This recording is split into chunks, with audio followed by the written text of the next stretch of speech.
Ayan. Player number 2, pagkaikot sa upuan, ipapasa kay player number 3. Player number 3, pagkaikot sa upuan. Ayan. Pagkarating po ni player number 3 dito, bibitawan na po ang mga logo. Ayan. Pero make sure na makukuha nyo ang logo kasi gagamitin nyo siya sa last set natin. Okay? Gets nyo ba yung first set? Any question? Ayan, pagkarating ni player number 3, bibitawan ng logo, and then proceed na tayo sa second set. Second set, si player number 1, wala na po kayong hawak na logo ngayon. Kukunin niyo po yung garter sa upuan, babalik kayo sa kagrupo, isusuot niyo yung isang binte, at iikot kayo sa upuan. Ganyan. Pagkaikot, susunduin niyo naman si player number 2. Dalawa na kayo sa garter, iikot kayo sa upuan, and then babalik, susunduin si player number 3. Player number 3, tatlo na kayo sa garter, iikot kayo. Ayan. Pagkaikot nyo, tatanggalin niyo yung garter. Ayan. Wala nang garter. And then, sa last set, kukuha kayo ng tigi-isang logo. Okay. Pagkakuha niyo ng tigi-isang logo, unang magpapatok ay yung nasa hulihan. Player number 3, sunod, player number 2, and last, player number 1. Ayan, paunahan to. Kung sino unang makakaputok ng ating mga logo, sila po ang panalo. Okay, let's na. Any question?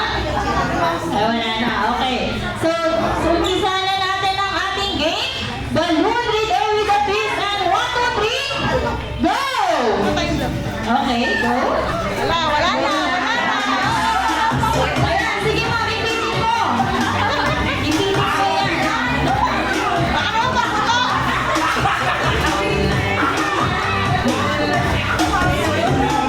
Okay, habang tayo girls team, ipitin mo lang ang logo.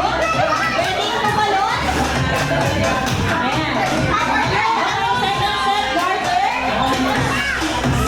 Ikot. Okay, sinduin.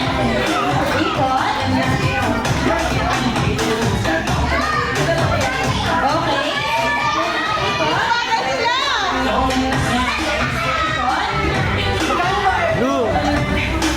Okay, last set. Kumuha ng logo. Player number 3. Player number 3. Sa uwan mo, magpapayag.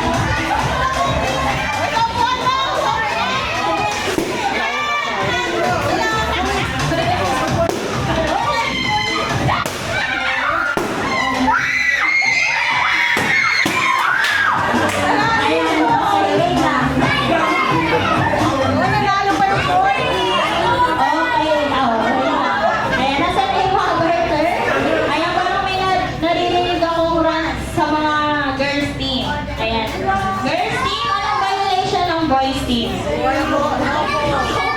Ang laking bangko namin nasa kanila. Boys team, ang labot mo ng girls team ay nasa inyo.